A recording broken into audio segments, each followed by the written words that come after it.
In Tasmania, a teardrop of an island under the eye of the Australian mainland, there's the thylacine, a creature that brings out folklore and folks armed with grainy images convinced they've seen the thing.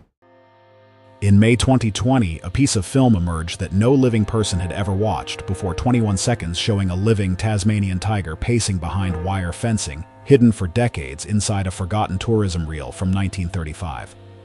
And the researchers who have devoted themselves to studying this animal were not prepared for the effect those few seconds would have on them. Not simply because the footage was haunting, although it certainly was. It was because the film reopened a question most people believed had been buried along with the species itself. When did the final Tasmanian tiger actually die? Because the deeper you examine the evidence, the less secure the accepted answer becomes. And the true date may not be 1936. The date on the tombstone. There is a certain kind of extinction that feels almost perfectly defined. A clean line in a textbook. A date you can point to and say, this is where it ended. The species existed on one day. By the next it was gone. And everything that followed was simply silence. The Tasmanian tiger has one of those dates, September 7, 1936. You can find it in almost any encyclopedia. That date became embedded in the way people speak about extinction itself, because the thylacine eventually became one of the great symbols of everything humanity has pushed beyond the edge of existence. And September 7th became its tombstone. But there is something important about tombstones. They tell you when we decided the story was over. They do not necessarily tell you when the living thing itself disappeared. And that was the crack quietly widened by the newly discovered film. Because if footage of an entire species could remain unseen inside an old holiday movie for 85 years, waiting until an archivist happened to discover it in the darkness of a collection, then how reliable is the rest of the neat official story? Really think about that for a moment, because what follows is not a story about some mysterious creature lurking in the forest. It is a cold case, one animal, one date that nearly everyone accepts, and a pile of evidence that quietly refuses to fit that date. Let me begin where the official version ends. Maybe it's a dingo. Maybe it's a wolf. In Tasmania, we do not have anything remotely like it. We do not even have wild dogs in any form. The only feral thing we have around here is deer or cats. I don't think deers are making that noise you just made. Sir. So let us begin with the final night. The last night. September 7, 1936. Hobart, the small cold capital near the southern edge of Tasmania. Inside a privately operated zoo called Beaumaris, one animal remains. Not one among several. Not merely the last animal of its species in that particular zoo. As far as the world would eventually understand, it was the last one anywhere. A thylacine, a Tasmanian tiger. The night was exceptionally cold even for early spring in a place located much closer to Antarctica than many people realize. And sometime during that night, something went wrong in the most ordinary and devastating way imaginable. The animal was shut outside its sheltered indoor den. Whether it happened because of neglect, a mistake in the usual routine, or simple human carelessness, the entrance that should have allowed the animal to escape the cold remained closed. So the last known thylacine on Earth spent its final hours exposed on the bare ground of an outdoor enclosure. No protected den, no warmth, only fencing dirt and the freezing darkness. When the keepers arrived the next morning, the animal was dead. Its body lay stretched across the floor of the pen, gone. And here is the first detail worth fixing firmly in your mind, because it reveals how poorly people understood what they possessed. For decades afterward, records were so confused that researchers believed this final animal had been male. People even gave it a name: Benjamin. That name still appears in books, documentaries, and captions beneath historic footage. Benjamin, the last thylacine, died on September 7, 1936. Except the animal was not male, and there is no evidence that anyone called it Benjamin while it was alive. The name appeared later. It was a story created after the animal had died.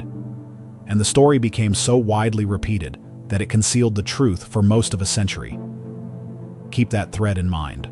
We are going to return to it before this story ends. And when we do, it changes the meaning of what people believed they had been watching all along. The zoo workers who found the body that morning could not have known they were standing over what would be remembered as the last member of an extraordinary species. They could not have understood that the door someone had failed to open had just closed on an entire evolutionary lineage. To them, another animal had died during a cold night. Certainly a loss, but not the loss it actually represented. And the cruelest part of the timeline is what had happened only 59 days earlier. 59 days. On July 10th, 1936, the Tasmanian government had finally granted the thylacine legal protection. At last, hunting, trapping, or killing the same animal Tasmania had spent roughly a century trying to eliminate became illegal. Protection. Actual legal protection. 59 days before the last known animal died alone in an exposed enclosure. Consider the mathematics. A century of bounties.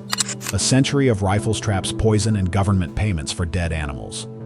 Roughly 100 years during which a population estimated at about 5,000 thylacines was driven lower and lower until all that apparently remained was one captive female walking behind wire in Hobart. Then, while that final animal was already living on borrowed time, legal protection arrived.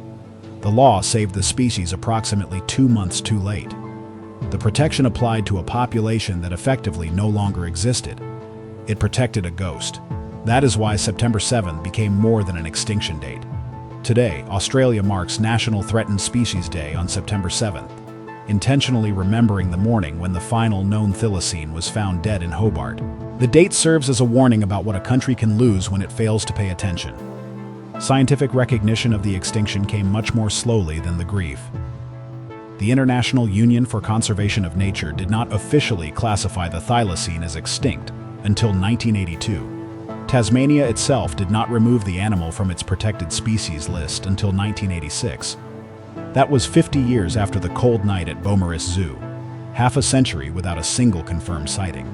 50 years with no confirmed sighting. That sentence is what closes the case in conventional accounts. That is the clean boundary.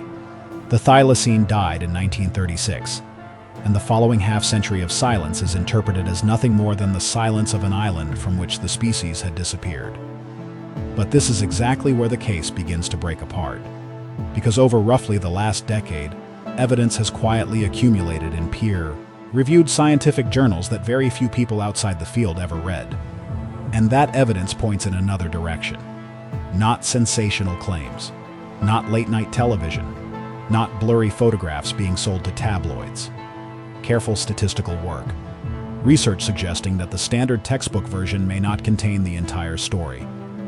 And before imagination runs too far, this is not an argument that Tasmanian tigers are definitely alive today, walking through the forest and waiting for someone to capture them in sharp, modern video. The possibility being raised is stranger, quieter, and perhaps even sadder. Imagine traveling along the boundary between pavement and forest, when something suddenly bursts out of the darkness and disappears again. The proposal is that the species may not truly have ended on September 7, 1936. Instead of disappearing when that captive animal died in Hobart, perhaps small numbers survived deep inside Tasmania's wet, remote interior, perhaps for decades, possibly into the 1980s, possibly into the 2000s, and under some interpretations of the available data, perhaps even later. If that is true, then what we have called the silence of extinction may never have been complete silence. It may have been the presence of an animal that survived beyond its own funeral, hidden in terrain so dense and dark that nobody was able to prove it was still alive. To understand how that could even be possible, you first need to understand what the thylacine really was. Because almost everything suggested by its common name is misleading. And if you are the kind of person who wants the complicated version of a story like this, rather than the neat version printed in encyclopedias, do me a quick favor and subscribe before we continue, because this only becomes stranger, and I want you here when it does. Now let us return to the animal that people never completely understood. What it actually was. The Tasmanian tiger was not a tiger. It was not a cat.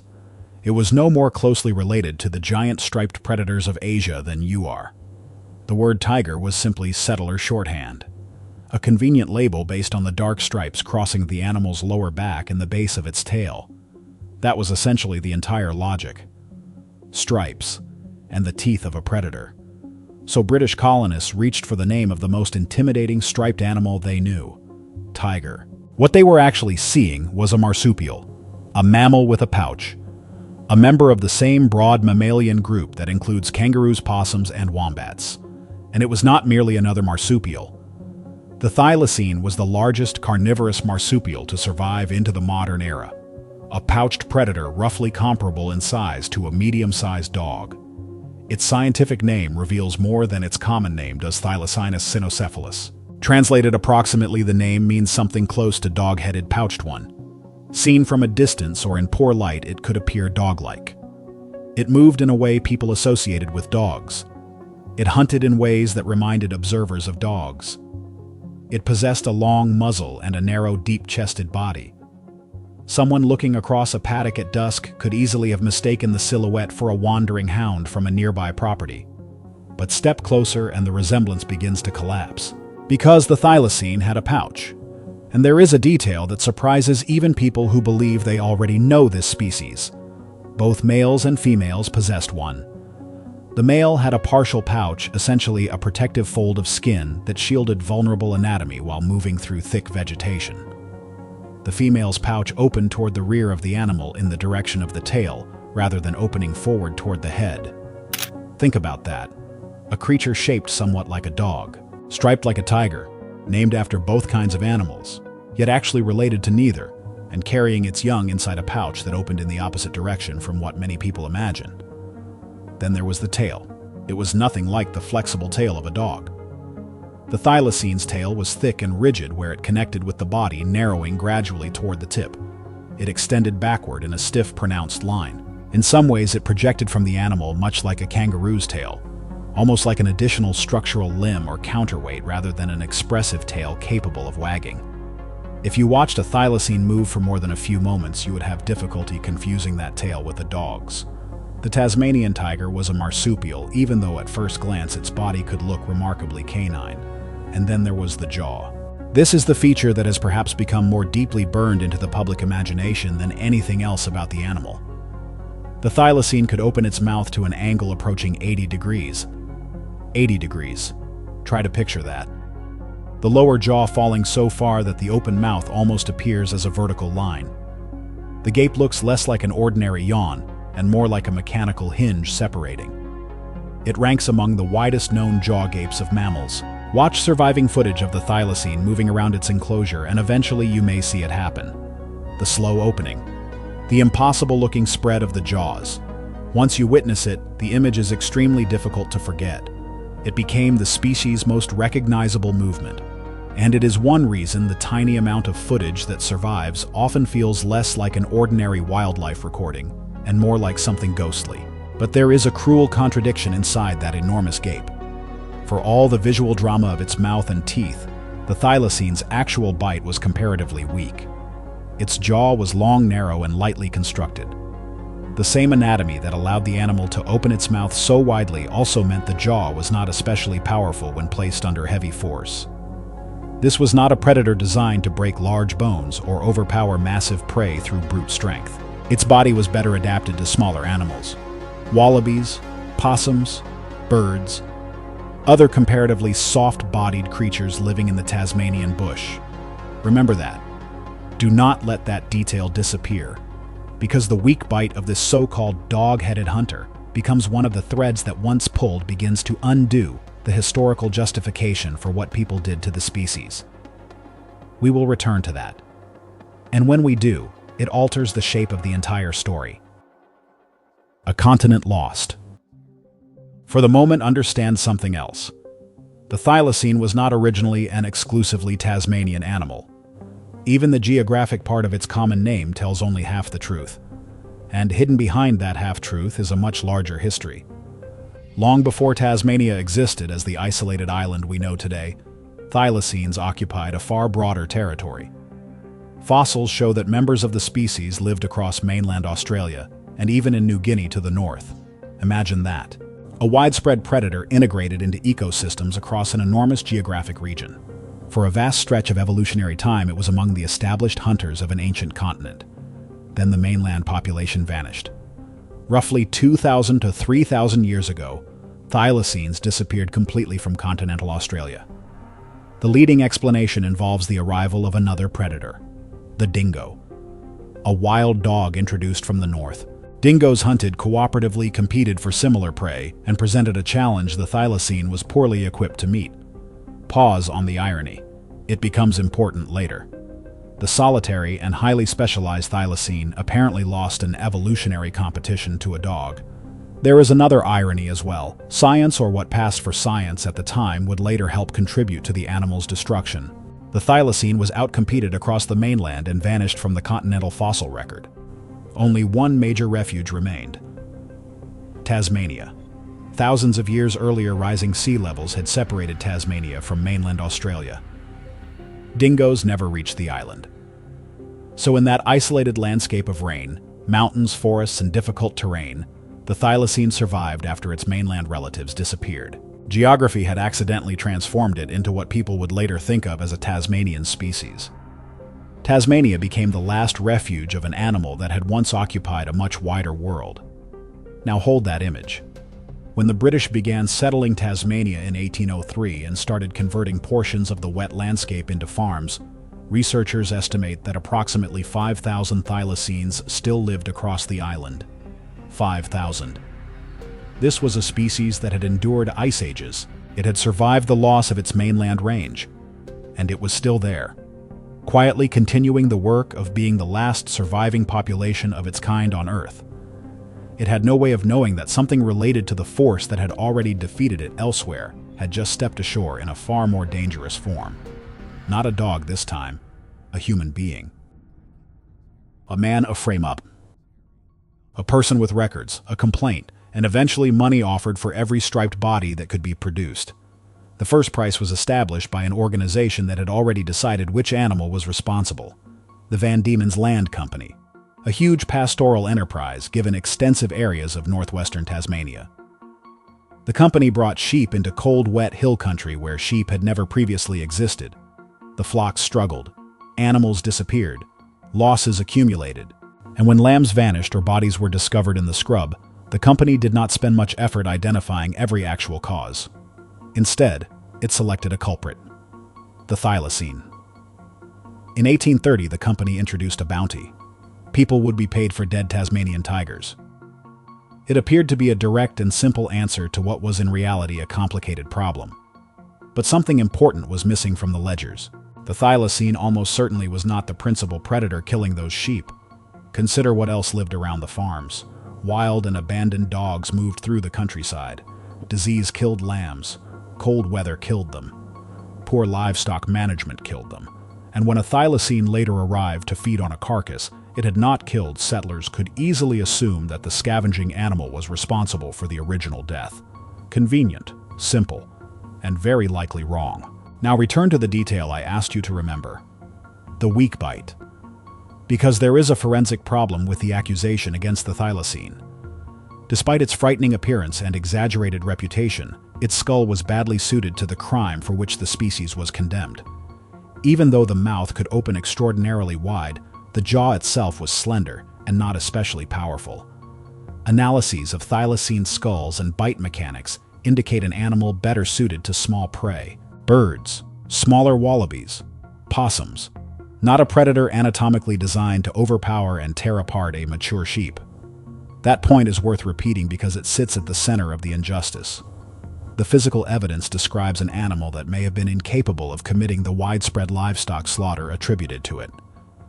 In the most literal sense, the thylacine was framed. It was accused, judged, and sentenced on weak circumstantial evidence by people who needed an obvious enemy, and then thousands of them were killed for it. The private company bounty was only the beginning. In 1888, the Tasmanian government formally joined the campaign. The government established its own bounty program: £1 for every adult thylacine killed, 10 shillings for every young animal. Think about that. 10 shillings for a pup. The government was paying people not simply to eliminate adult animals, but to kill their offspring as well, to enter breeding areas, to remove the next generation before it ever reached maturity. Hunters responded. During the 21 years in which the government bounty operated, official records show 184 bounty payments, 2,184 officially documented kills, from a population initially estimated at roughly 5,000. Consider what that percentage represents: On paper alone, close to half the estimated population was killed within a single human generation, and taxpayers funded the destruction. Those records only include animals for which hunters actually submitted claims. They do not include every thylacine killed without a bounty application. They do not include every pup that died after its mother was shot. They do not account for every animal poisoned, trapped injured, or left dead somewhere in the bush. The real total would have been higher. No surviving ledger contains all of it. People today sometimes ask what to make of those who sincerely believe the animal could still survive somewhere on the island. But before reaching that question, another force entered the story. Because persecution, savage as it was, may not have been the only thing that finally broke the thylacine population. Beginning around the 1890s and continuing into the early 20th century, something less visible appears to have moved through the remaining animals. Disease. Records mention thylacines being found dead without obvious injuries. Other animals became thin. Their coats deteriorated. They weakened. One major theory is that some form of disease, perhaps canine distemper, passed into the population from the dogs settlers had introduced. Imagine an epidemic moving through a species already badly reduced by years of organized killing. That combination matters. A large, healthy population can sometimes endure sustained hunting. But a species whose numbers are already collapsing, whose population is already fragmented, cannot easily survive an epidemic at the same time. The bounties reduce the numbers. Disease may have broken what remained. When the government finally ended its bounty program in 1909, the thylacine was no longer merely declining. The species was collapsing. It was approaching a threshold from which recovery might no longer have been possible. Hunters themselves began to recognize the change. Where a trapper might previously have encountered several animals in a season's sightings became uncommon, then extremely uncommon. Eventually, finding one became almost impossible. A predator that had once occupied broad regions of Tasmania's interior was turning into a ghost inside its own habitat. It was still occasionally reported, still occasionally trapped, but mostly it was simply absent. By the 1920s, the species people had spent approximately 80 years trying to destroy had very nearly been destroyed. The last rifle. Then came the event historians often identify as the practical end of the confirmed wild population. The year was 1930. A farmer named Wilf Batty, living in northwestern Tasmania, encountered a thylacine near his property. He took his rifle, and he shot it. A photograph survives from afterward. Batty stands beside the dead animal holding it by the distinctive stiff tail. The thylacine's body hangs long and narrow. The dark stripes remain clearly visible across its back. It looks like a routine photograph. A farmer standing over what he believed was an ordinary agricultural problem he had successfully removed. He had no reason to understand the historical significance of the animal in his hands. Because based on the reliable record, the thylacine Wilf Batty shot in 1930 became the final wild individual ever conclusively documented. After that, confirmed evidence from the wild largely disappears. The wild population effectively vanishes from the official record. There is no dramatic final battle, no great declaration, only the sound of one farmer's rifle and a photograph whose importance no one fully understood at the time. That left the captive animals, and one final capture was still to come. In 1936, a man named Elias Churchill placed a snare in the Tasmanian bush and captured a living thylacine. He eventually sold the animal to Hobart's Beaumaris Zoo. That animal had been trapped in the wild, removed from its habitat, transported to Hobart, and confined inside an enclosure. It would become the last thylacine ever known to have been taken alive from the wilderness, the last captured member of the species. And this was the same animal whose final night opened this story. The individual whose identity remained confused for almost an entire century. But before returning to her, you need to understand how shockingly little evidence remains of living thylacines. Thousands were killed, bounties were paid, dens were disturbed. Yet the total amount of surviving motion picture footage showing a live thylacine is almost nothing. And those few minutes of film would become one of the strangest pieces of evidence in this entire cold case. One witness described beginning to question what he had seen. What was that animal? Even afterward, he had no definite answer. He spoke with Gary, someone highly knowledgeable about local wildlife. Gary suggested that what he had seen could have been a thylacine. 3 minutes and 17 seconds. 3 minutes and 17 seconds. Think about that number. Across the entire documented history of the species, after every camera ever directed toward a living thylacine and every reel of film exposed, the surviving footage totals only about 3 minutes and 17 seconds. 3 minutes and 17 seconds. That is nearly all the moving imagery humanity has left of an entire species. Most of those recordings were made at Beaumaris Zoo between 1928 and 1935. They are black and white, silent, grainy. There is no original sound, no color, and in none of the surviving footage do you ever see more than one living thylacine in a single frame. Never a group, never a breeding pair, never a mother beside her offspring. Every time the camera shows one, you are effectively watching the end of something, an animal alone behind fencing, even if the people filming it did not yet understand what that loneliness meant. Watch the old footage. You can see the animal pacing. You can see it open its mouth. And that opening of the jaws is one of the details that continues to disturb people who study the species. The mouth spreads to an angle that appears almost physically impossible. The movement happens slowly. The jaw swings wide. The shape of the narrow muzzle becomes unmistakable. That enormous gape is like a signature belonging to the species. It is one of the easiest ways to recognize that the animal in the film is a thylacine rather than some ordinary dog. And the movement was captured by an animal that had no concept that it was participating in the final film record of its own species. Now return to the archivist, return to the screen. Because this discovery is the reason this story exists. In May 2020, Australia's National Film and Sound Archive released 21 seconds of footage showing a living thylacine that no living viewer had previously seen. The footage had been filmed in 1935. For 85 years, it had remained hidden inside a travelogue titled Tasmania, the Wonderland. It was a tourism film. The final years of an entire species had been sitting inside what was essentially a holiday advertisement. The animal could be seen alive, walking, breathing, while the species itself was moving toward disappearance. When researchers finally watched those newly recovered seconds, the emotional effect surprised them. The material felt new because nobody alive had seen it. But think about what new footage actually meant. Nothing about it was new for the animal. The thylacine shown in the film had died in 1936. The viewers in 2020 were watching a ghost that had already been gone for approximately 84 years before they ever saw those particular images. And whenever another lost fragment of evidence appears, the same uncomfortable question returns. If footage of the animal can still be discovered nearly 90 years later, footage whose existence was unknown, then how certain should we be about everything else in the historical record? How certain should we be about the date carved into the species' metaphorical tombstone? According to the standard version, the numbers are simple. The last reliably documented wild thylacine, 1930. The last captive animal dead in 1936. A little more than 3 minutes of film survive. Extinct. Case closed. Except a researcher in Tasmania, who had spent much of his career thinking about the same unresolved question, eventually decided to test the assumption rather than simply accept it. He did something that had rarely been done systematically. Instead of automatically dismissing post-1936 sightings as folklore, he treated them as data.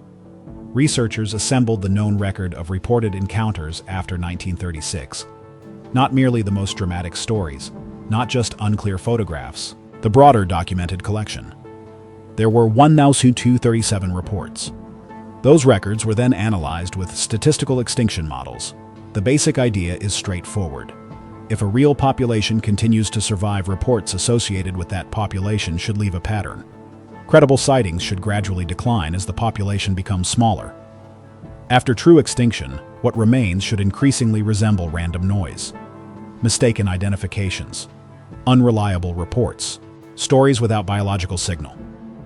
By studying the way reports change through time, researchers can estimate the most likely period during which the true biological signal disappeared. And when the model produced its result, it did not point to 1936. Instead, the analysis placed the most probable extinction period somewhere between the late 1980s and the early 2000s. Consider that again. The thylacine may have survived in very small numbers for another 50 or 60 years after the world believed the species was gone. That is not the same as saying the animal survives today. the models do not confidently support that conclusion. The species is almost certainly extinct now. But the statistical evidence suggests extinction may not have occurred in 1936. The female who died in Hobart may not truly have been the final living thylacine. There could have been others, hidden in the wilderness, surviving for decades while books insisted there was nothing left to discover. And this is where the evidence shifts from merely interesting to genuinely unsettling. The strongest sightings did not occur randomly. Reports judged more credible came from people such as field biologists, foresters, and observers who knew the local wildlife well enough to recognize an ordinary wallaby caught in headlights. And many of these stronger reports clustered in the second half of the 20th century. Then, after roughly the year 2000, the reports began to decline. That pattern is important.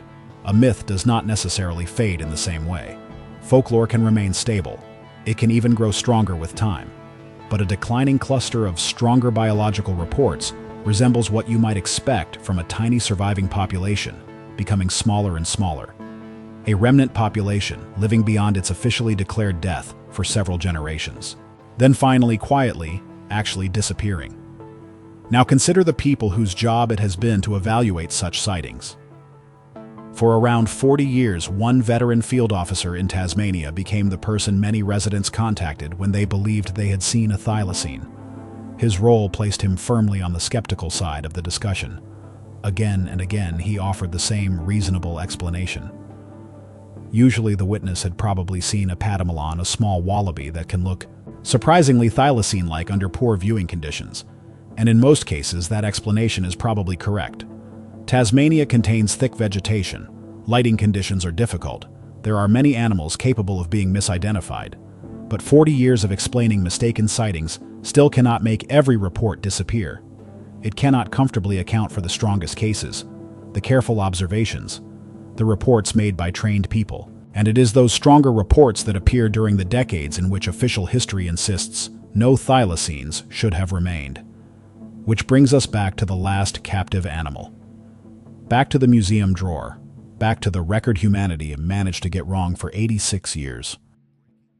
The female in the drawer. In 2022, two researchers began examining the collections of a Tasmanian museum, drawer after drawer, cabinet after cabinet. They were trying to resolve an unanswered question: what had happened to the physical remains of the last known thylacine? And inside a collection that generations of curators and students had passed for decades, they found her. Remember, the name people had repeated Benjamin. The supposedly male thylacine believed to have died during the cold night in September 1936. The researchers finally corrected the historical record. The last captive animal was not a male called Benjamin. The animal was female. And no contemporary record from the animal's own lifetime shows anyone calling her Benjamin. That name had been created later.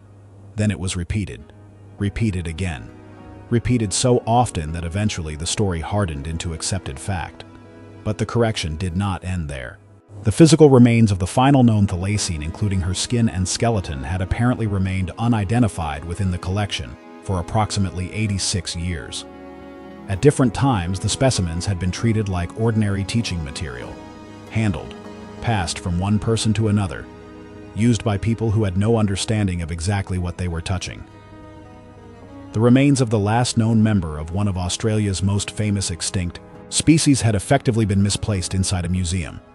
Misidentified, mislabeled, walked past for most of a century. Think about what that reveals. We got the animal's sex wrong. We got the animal's supposed name wrong. We lost track of the body inside our own museum system. And yet the same historical machinery produced the absolute certainty that September 7, 1936 marked the final moment of the species. If the body of the last known captive thylacine could remain essentially lost in a museum drawer for 86 years, how confident should we be that humanity successfully recorded the exact moment when the very last wild thylacine stopped breathing? And now the story takes one final, almost surreal turn. While one group of researchers was trying to reconstruct the details of how the last captive thylacine died and what became of her remains, another scientific effort was reportedly working in laboratories on something once unimaginable. Researchers are attempting to edit hundreds of genes inside cells belonging to a small living marsupial. The goal is connected to a possible form of de-extinction. No responsible scientist can promise that a genuine thylacine will return, but the effort is trying to use recovered genetic material to create something that might one day resemble the extinct animal, closely enough to open its jaws to that famous 80-degree angle once again. Human beings spent approximately a century destroying the thylacine. Now human beings are willing to spend enormous amounts of money trying to reconstruct it. And sitting between those two eras is one extraordinary possibility. According to some statistical interpretations, the animal may have remained alive for part of that intervening period, quietly surviving, while almost nobody was seriously looking. So this is where the evidence actually leaves us, not with a definitive answer, but with a choice between interpretations. The clean version says that a single female thylacine died in a cold zoo enclosure in 1936. After that, there was nothing, only silence.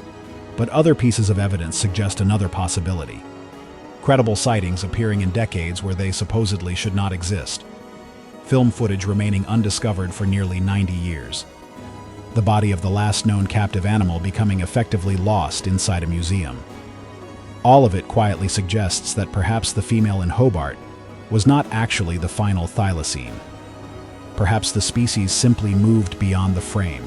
Perhaps a small number continued deeper into Tasmanian wilderness that humans never searched thoroughly enough. Perhaps they survived another 50 or 60 years. That possibility is not proof. It is an interpretation suggested by the data, and the species is almost certainly extinct today. But extinction in the late 20th century or early 21st century represents a very different ending from the grave-marked 1936. So what do you actually believe? Was she truly the final thylacine? Does the animal shown in those surviving reels represent the entire ending of the species? Or was a predator capable of opening its jaws nearly 80 degrees still, walking through Tasmania's forests decades after humans had stopped seriously searching for it? Tell me in the comments which part of this case you find hardest to explain away. The date in 1936 that nearly everyone accepts, or the more than 1,000 reports that quietly refuse to fit that conclusion. And if these are the kinds of stories you want to hear, more often, the complicated versions, the versions that never fit neatly inside a textbook, subscribe and stay with me, because there are other cold cases like this, and not every one of them is completely closed.